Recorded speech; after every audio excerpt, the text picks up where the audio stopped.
যখন বাড়িতে কোনো রকম সবজি থাকবে না, শুধুমাত্র আলু দিয়ে এই রেসিপিটি বানিয়ে নিতে পারেন। নমস্কার বন্ধুরা, পূর্বাস কিচেনে আপনাদের সবাইকে স্বাগত জানাই।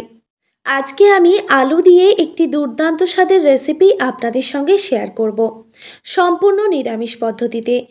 আর বন্ধুরা, যে কোনো নিরামিষ দিনেই কিন্তু আপনারা এই রেসিপিটি বানিয়ে নিতে পারেন। প্রথম থেকে শেষ পর্যন্ত রেসিপিটি দেখতে থাকুন, আশা করি আপনাদের এই রেসিপি খুবই ভালো লাগবে। তো দেখতেই পাচ্ছেন, আলুর রেসিপি বানানোর জন্য আমি 3টে মিডিয়াম সাইজের আলু প্রথমে খোসা ছাড়িয়ে ভালোভাবে ধুয়ে রেখেছি। তারপর দেখুন এরকম ছোট ছোট টুকরো করে কেটে নিচ্ছি। যতটা সম্ভব ছোট টুকরো করে কেটে নিতে হবে। তারপর কেটে নেওয়ার পর আমি আবারও পরিষ্কার করে ধুয়ে নিয়েছি। তারপর দেখুন একটা মিক্সিং জার নিয়েছি, এই জারের মধ্যে আলুগুলো দিয়ে দিলাম। এরপর সামান্য পরিমাণে জল দিয়ে এবার আলুগুলোকে খুব ভালোভাবে বেটে নিতে হবে। দেখুন বন্ধুরা, আমি আলুগুলোকে খুব ভালোভাবে বেটে নিয়েছি। এবার এটিকে একটি পাত্রে আমি ঢেলে নিচ্ছি।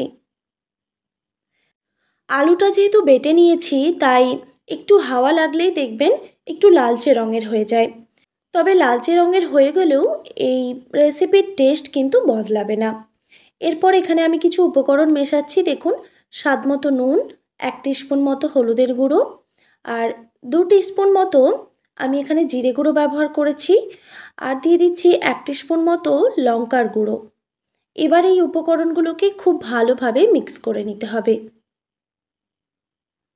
ঘরে থাকা উপকরণ দিয়েই কিন্তু এই রেসিপিটা খুব সহজেই হয়ে যায়। তো বন্ধুরা, স্কিপ না করে সম্পূর্ণ ভিডিওটি দেখতে থাকুন।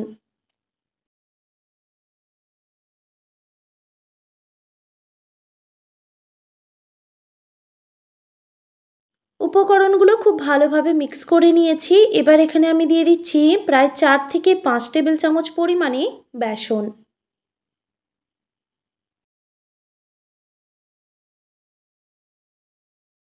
বেসন দেওয়ার পর আবারও খুব ভালোভাবে মিক্স করে নিতে হবে।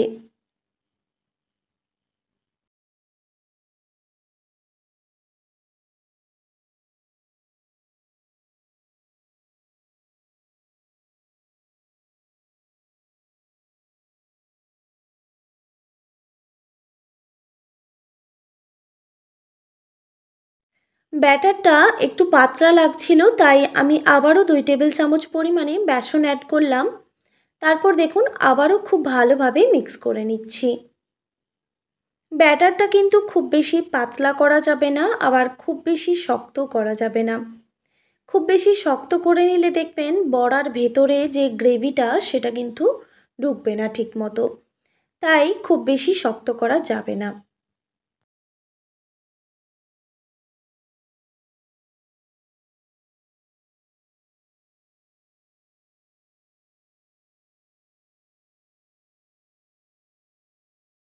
দেখুন খুব ভালোভাবে মিক্স করে নিয়েছি, আর ব্যাটারের ঘনত্বটা ঠিক কীরকম থাকবে সেটাও আপনাদের দেখিয়ে দিলাম।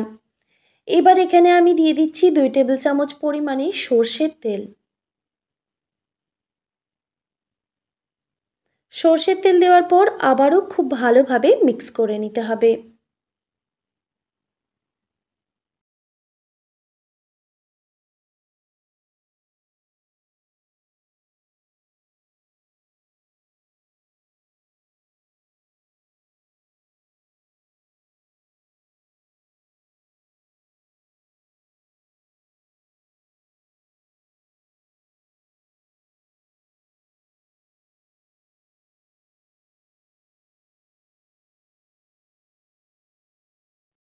দেখুন খুব ভালোভাবে মিক্স করে নিয়েছি। এবার এই ব্যাটারটাকে আমি রেস্টে রেখে দেব প্রায় 5 থেকে 7 মিনিট মতো।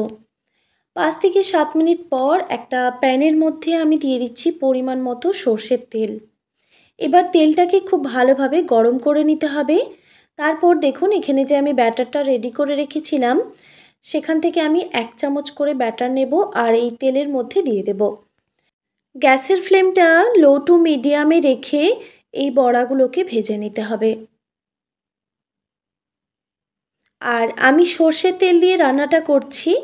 আপনারা কিন্তু আপনাদের পছন্দ মতো তেলে রান্না করে নিতে পারেন।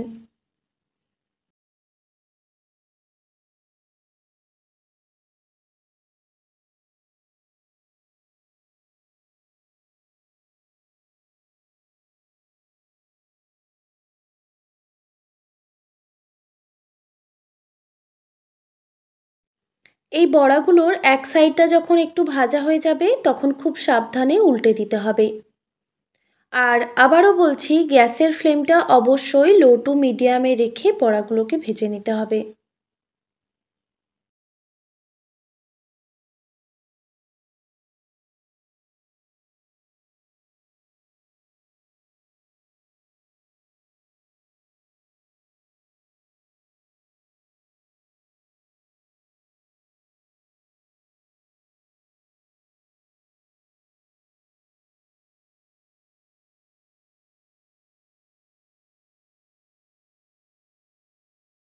গ্যাসের ফ্লেমটা লো টু মিডিয়ামে রেখে আমি বড়াগুলোকে ভেজে নিয়েছি। দেখুন, বড়াগুলো দুই সাইড থেকেই খুব ভালোভাবে ভাজা হয়ে গেছে। এবার আমি গ্যাসের ফ্লেমটা হাই রেখে এই বড়াগুলোকে তুলে নিচ্ছি।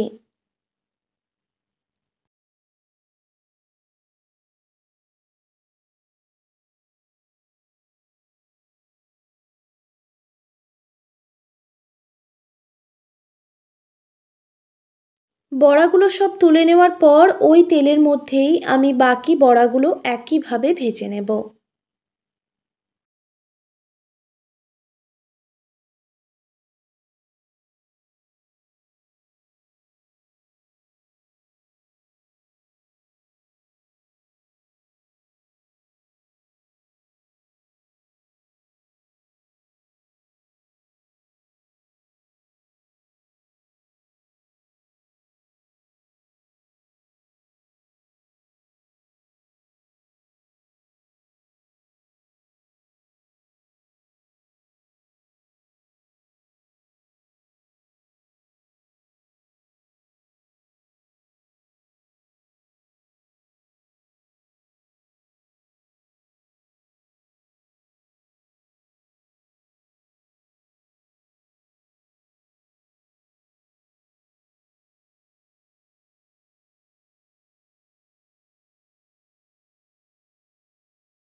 দেখুন, সব বড়াগুলো আমি ভেজে নিয়েছি।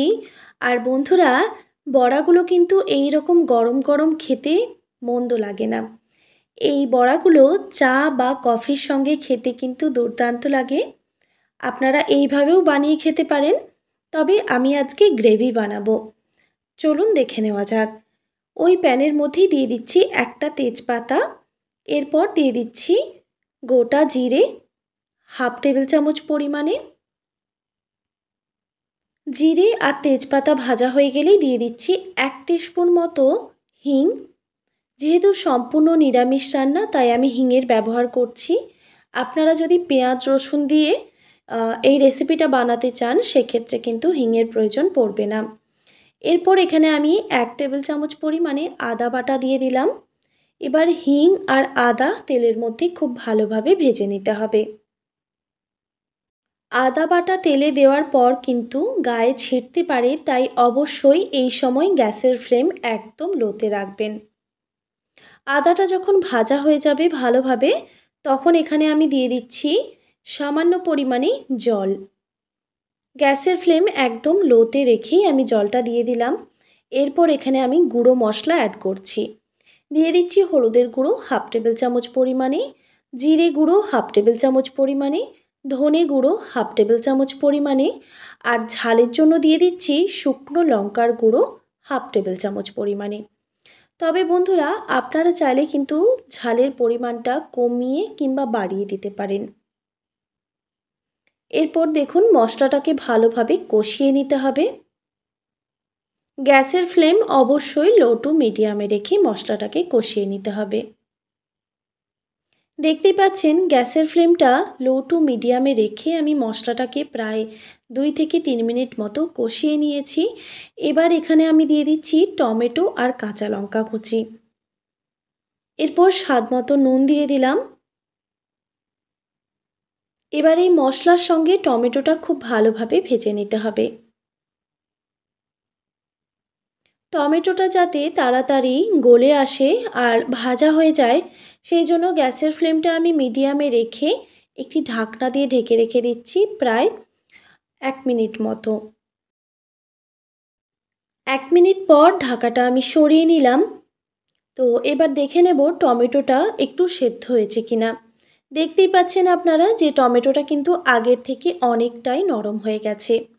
এবার গ্যাসের ফ্লেমটা হাই রেখে মশলাটাকে আরও 1 থেকে 2 মিনিট মতো কষিয়ে নেব।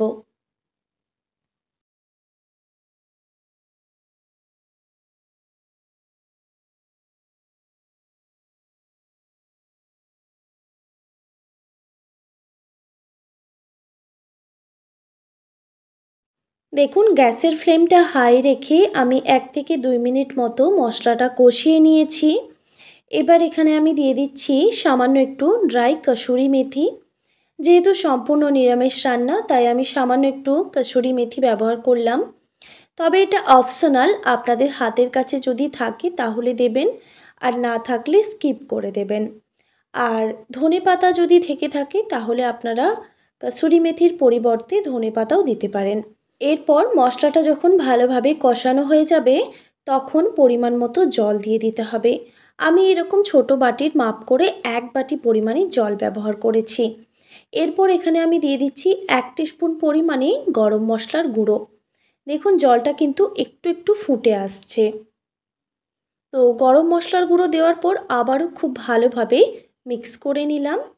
আর এই সময় কিন্তু আমি গ্যাসের ফ্লেম হাই রেখেছি। গ্যাসের ফ্লেমটা আমি হাই রেখেছিলাম, তাই জলটা খুব তাড়াতাড়ি ফুটে এসেছে। এবার গ্যাসের ফ্লেমটা মিডিয়ামে রেখে আমি এই ঝোলটাকে একটু ফুটিয়ে নেব।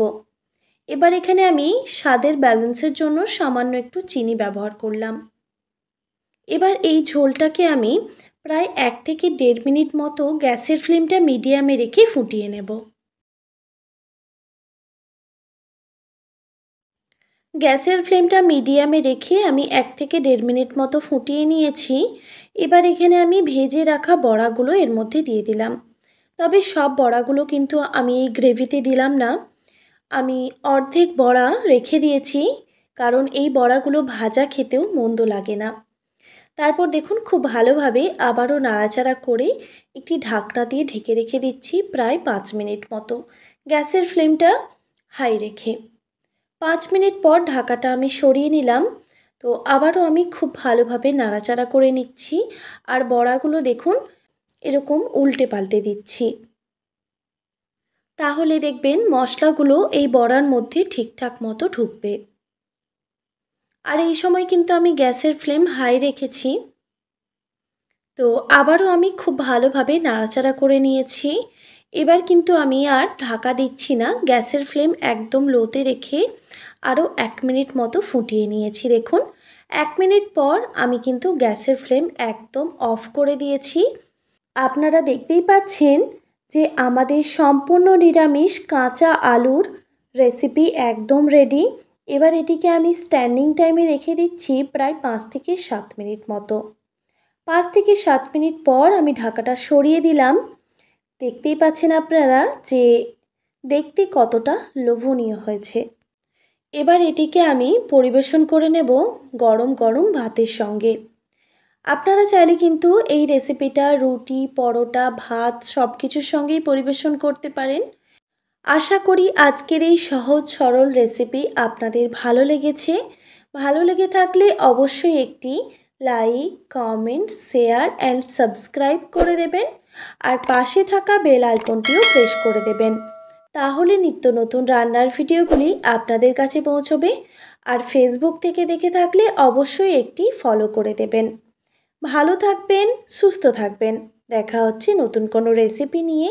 আর এতক্ষণ আমার সঙ্গে থাকার জন্য আপনাদের সবাইকে অনেক ধন্যবাদ।